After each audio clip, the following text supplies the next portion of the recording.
أعوذ بالله من الشيطان الرجيم. بسم الله الرحمن الرحيم. اقتربت الساعة وانشق القمر وإن يروا آية يعرضوا ويقولوا سحر مستمر وكذبوا واتبعوا أهواءهم وكل أمر مستقر ولقد جاءهم من الأنباء ما فيه مزدجر حكمة بالغة فما تغني النذر فتول عنهم يوم يدعو الداعي إلى شيء نكر خش عن أبصارهم يخرجون من الأجداث كأنهم جراد منتشر مهطعين إلى الداع يقول الكافرون هذا يوم عسر كذبت قبلهم قوم نوح فكذبوا عبدنا وقالوا مجنون وازدجر فدعا ربه أني مغلوب فانتصر ففتحنا أبواب السماء بماء منهمر وفجرنا الأرض عيونا فالتقى الماء على أمر قد قدر وحملناه على ذات ألواح ودسر تجري بأعيننا جزاء لمن كان كفر ولقد تركناها آية فهل من مدكر فكيف كان عذابي ونذر ولقد يسرنا القرآن للذكر فهل من مدكر كذبت عاد فكيف كان عذابي ونذر إنا أرسلنا عليهم ريحا صرصرا في يوم نحس مستمر تنزع الناس كأنهم أعجاز نخل منقعر فكيف كان عذابي ونذر ولقد يسرنا القرآن للذكر فهل من مدكر كذبت ثمود بالنذر فقالوا أبشرا منا واحدا نتبعه إنا إذا لفي ضلال وسعر ألقي الذكر عليه من بيننا بل هو كذاب أشر ألقي الذكر عليه من بيننا بل هو كذاب أشر سيعلمون غدا من الكذاب الأشر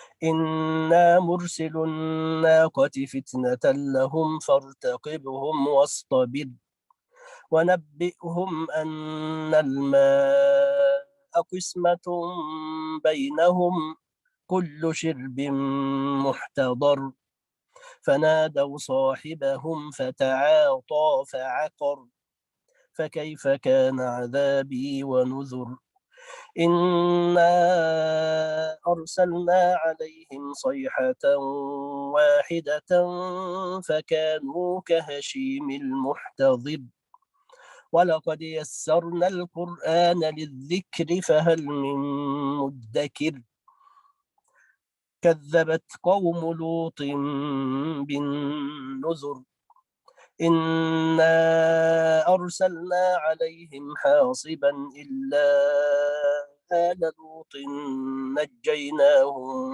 بسحر نعمة من عندنا كذلك نجزي من شكر ولقد أنذرهم بطشتنا فتماروا بالنذر ولقد راودوه عن ضيفه فطمسنا أعينهم فذوقوا عذابي ونذر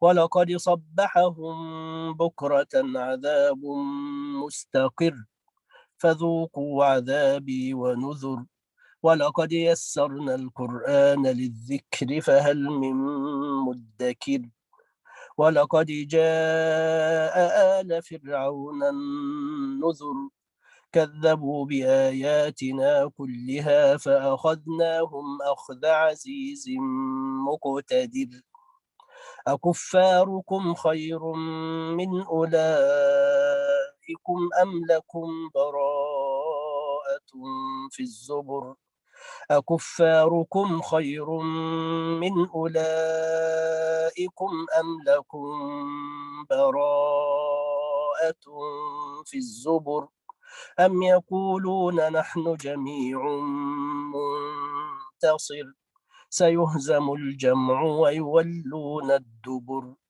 بل الساعة موعدهم والساعة أدهى وأمر إن المجرمين في ضلال وسعر يوم يسحبون في النار على وجوههم ذوقوا مس سقر إنا كل شيء خلقناه بقدر وما أمرنا إلا واحدة كلمح بالبصر ولقد أهلكنا أشياعكم فهل من مدكر وكل شيء فعلوه في الزبر وكل صغير وكبير مستطر إن المتقين في جنات ونهر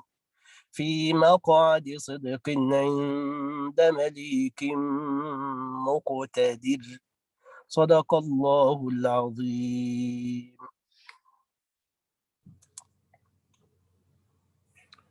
Jazakum Allahu khairan, Sheikh Hatem. Assalamu alaikum wa rahmatullahi wa barakatuh, everyone. Inna alhamdulillah, nahmaduhu wa nasta'inu. Indeed, all praise and gratitude is for Allah. We praise Him and we thank Him and we seek His help. Wa na'udhu billahi min shururi anfusina. And I seek refuge in Allah from the evil of my own soul. Wa min sayyi'ati a'malina. And from the bad results of my deeds. Wa ashhadu an la ilaha illallah wahdahu la sharika lah. And I bear witness that there is nothing or no one worthy of worship, no one deserving to be worshipped except Allah and Allah alone. Allah is one and Allah has no partner.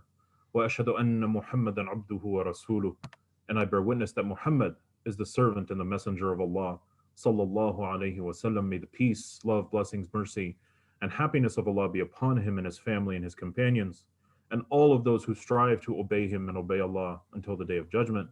Allahumma ja'alna minhum. O Allah, make us among them. Ameen. Last Sunday, being February 14th, marked Valentine's Day, which is not an official public holiday, but a day that's celebrated by many in this culture as a day to celebrate love and romantic love. People exchanged greeting cards and flowers and chocolates, etc., in an effort to communicate their love for one another. While Islam, of course, does not recognize this holiday, the idea of showing one's love and affection towards one's spouse and family members is something that's embedded in our faith and should be done frequently, as evidenced by one of the greatest love stories not only in Islamic tradition, but in human history. And of course, I'm referring to the married life of our beloved Prophet Muhammad and his wife and his first wife, Sayyidah Khadija, radiallahu anha, may Allah be pleased with her. Now, the Prophet sallallahu alaihi wasallam had a loving relationship with all of his wives throughout his life, but undoubtedly his marriage to Khadija was unique and special. When the Prophet and Khadija married, she was older than him. She was 40 years old and he was 25, roughly.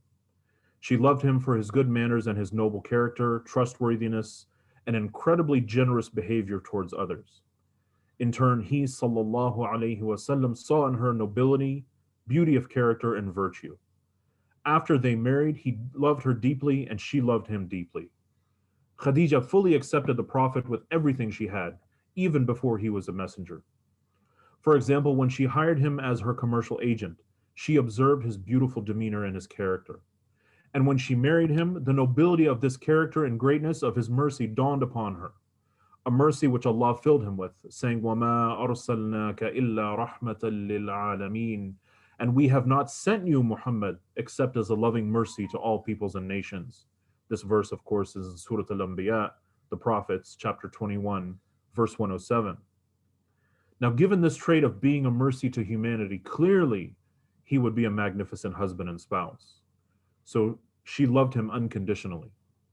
So on the night when the divine revelation first came to him, sallallahu alaihi wasallam, and the angel Jibreel alayhi salatu wassalam appeared before him, initially it was a terrifying experience. And the Prophet from the cave to his home, and the Prophet fled from the cave to his home with a heart trembling in fear. And he pleaded the famous words in Arabic, Zammiluni, Zammiluni, Dathiruni, Dathiruni. Cover me, wrap me, wrap me.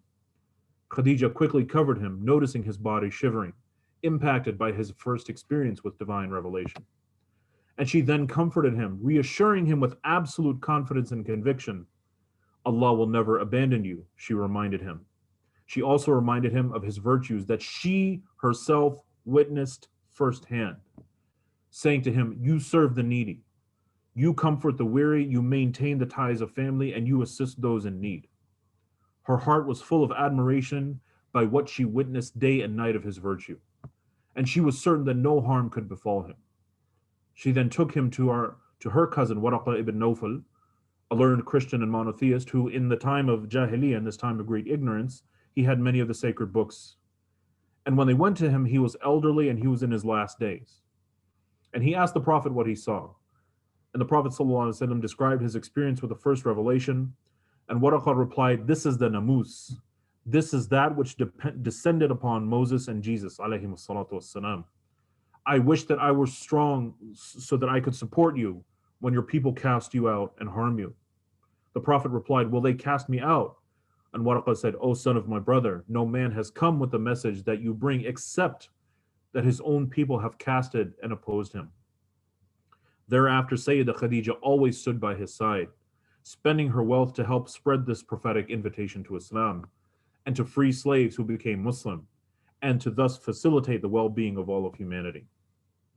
Now later on, a time came when the leaders of Quraysh in Mecca imposed a boycott for 3 years on the Prophet and his family, the tribe of Banu Hashim, and the early Muslim community. It was a 3-year ban on buying, selling, and interacting with them, essentially cutting them off from the rest of society. They were driven out of the city of Mecca and forced to camp out in a small ravine in the mountains nearby. This embargo intended to pressure the Prophet to renounce his message and force his family to give him up so that his enemies could kill him. The situation became so difficult that they were forced to eat leaves.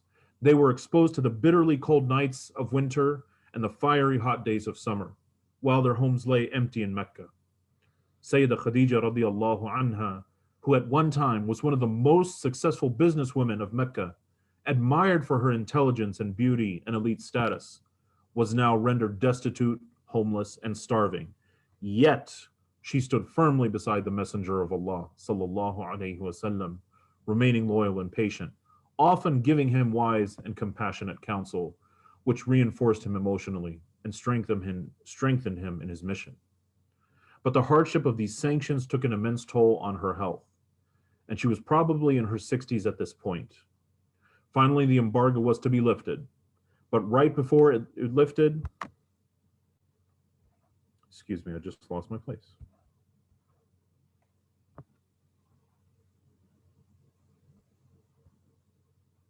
Finally, the embargo was to be lifted. But right before it ended, sadly, Sayyidah Khadija passed away. Ironically, that same year, the Prophet's beloved uncle Abu Talib also passed away, and thus this was called the year of sorrow. From that day forward until the Prophet left this earth, he never stopped talking about Sayyidah Khadija. May Allah be pleased with her. Whenever some delicious food was brought to him as a gift, he would distribute a portion of it, saying, send this to so-and-so. This person visited us in the days of Khadija. And give this to so-and-so. She was a friend of Khadija, and so on.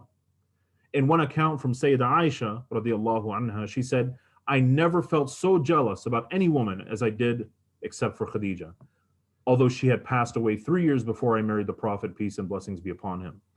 That was because I heard the Prophet mentioning Khadija so often, and because his Lord has ordered him to give her the glad tidings that she would have a palace in paradise made of reeds. And also because the Prophet would slaughter a sheep and distribute its meat amongst her friends. In another narration, Sayyidah Aisha would basically ask the Prophet if Khadija had been the only woman worthy of his love. The Prophet, peace and blessings be upon him, replied, "She believed in me when no one else did.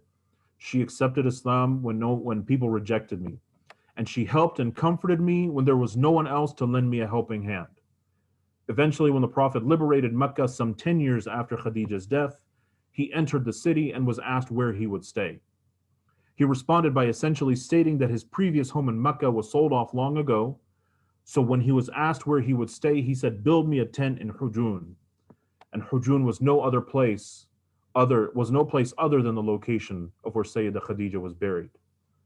Many lessons are derived from this example of the Prophet and Khadija, such as being selfless in our relationships with our spouses and families in general, and doing our best to put their needs above our own, for this is how true deep love develops. Of course, being patient with and loyal to our loved ones, especially in difficult circumstances, are also exemplified in this story and serve as an important take-home reminder.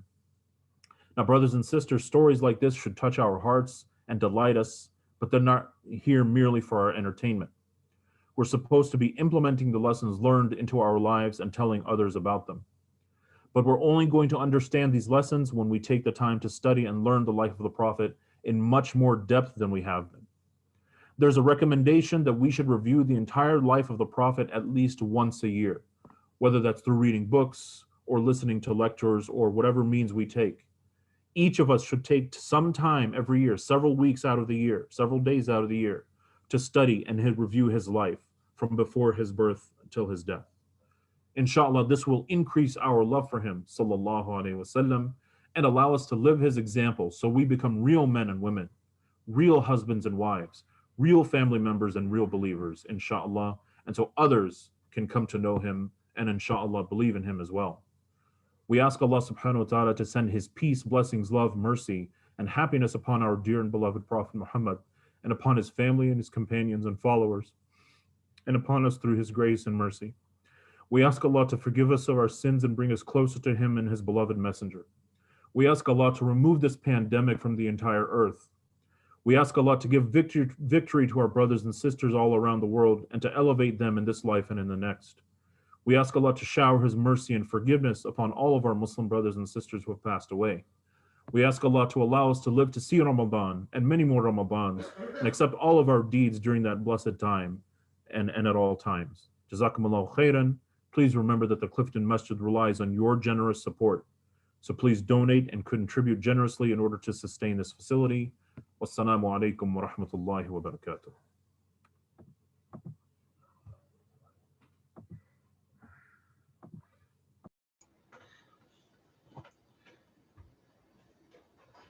Jazakallah khair. Are there any questions or comments?